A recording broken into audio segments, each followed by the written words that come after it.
Yeah, and probiotics they can be labeled based on CFUs, colony forming units. Do you have a specific dosage, like with your triple therapy? Is there a specific dosage that seems to have more benefit than than other dosages? A lot of them are marketed based on the amount of CFUs. Yeah, and this is something also from a recent review that's been pretty interesting to think about. So our triple therapy contains 62 billion CFU. As we were going through the literature on this, we found that for the one formula, remember that the triple therapy is three together. So for one formula at a time, you're seeing that the sweet spot of dosages might be around 10 billion, 5 to 10 billion. Some studies have used more, but there doesn't seem to be any demonstration that the higher doses are better. Hmm. So that actually, and this is just from earlier in the week, last week, that we were sort of uncovering this.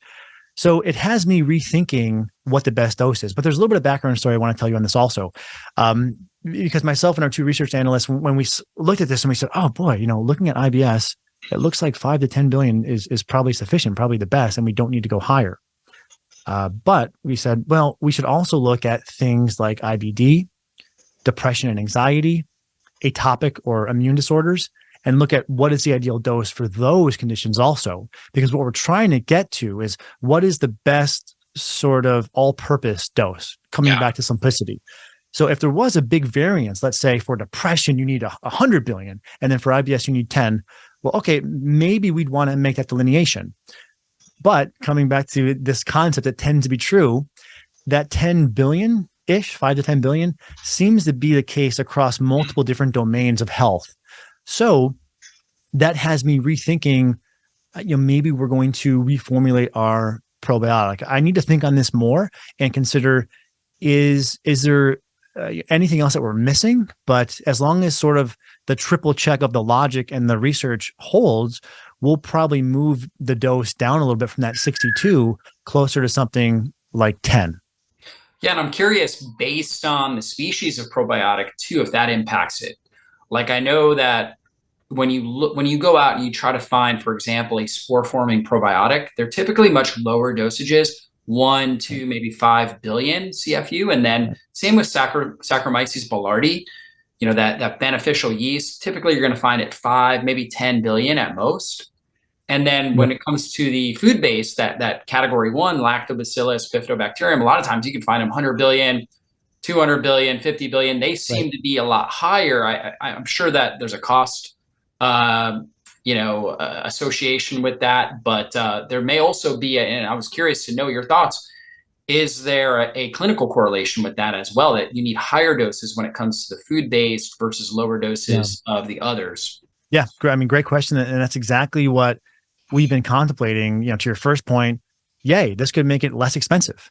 Right. Yeah, It's right. just so important to bear this in mind because there's such a pull in, this space of more complicated, more aggressive, more expensive, more is better, more. And there's very little incentive for simple and practical. And I get that, but I think it comes from the perspective of I'm not feeling well, right? I have anxiety, I have depression, I have insomnia. I'll do anything to get better. And then, Yeah. more has got to be better. And we hear this in the office. I'll do whatever testing, whatever it takes, doc, whatever testing. It's like, well, okay, hang on.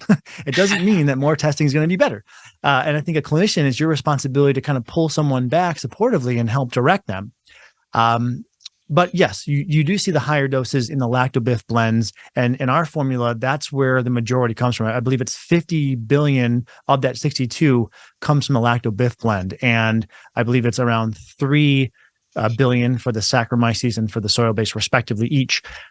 So it doesn't seem that we need to use those higher doses. And I think where this comes from is as different clinical trials are experimenting, they're trying a variability in the dose to see, what of this is going to be the best. Because we should all keep in mind that we don't know until we test, right? So, there's no, Bible of probiotic dosing where doctors go to and, this is all verified, right? Like, from on high.